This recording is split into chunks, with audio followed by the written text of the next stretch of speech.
या हेडलाईन्सचे प्रायोजक आहेत सोलापुरातील नावाजलेले 7 हिल्स मेन्सवेअर अँड कलेक्शन।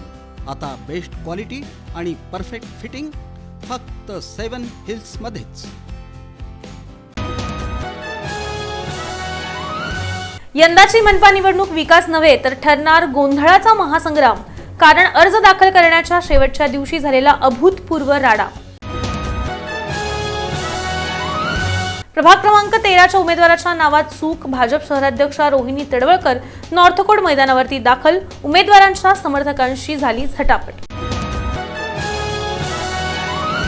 मनपा निवडणुकीसाठी पार पडली 1459 उमेदवारी अर्जाची छाननी प्रक्रिया। नॉर्थकोट प्रशालेच्या परिसरात झाली मोठी गर्दी। भाजपच्या उमेदवारीचा अर्ज 3 वाजल्यानंतर भरण्यास लावण्याबाबतचं सीसीटीव्ही फुटेज द्यावं, अन्यथा हायकोर्टात जाऊ, विरोधी पक्षांचा इशारा। मनपा निवडणुकीसाठी राज्य निवडणूक आयोगाकडून मुख्य निवडणूक निरीक्षक आणि निवडणूक निरीक्षकांची नियुक्ती। आणि सोलापुरातील सराईत गुन्हेगार गणपत रामलिंग गायकवाड तडीपार। सोलापूर आणि धाराशिव जिल्ह्यातून 2 वर्षांसाठी।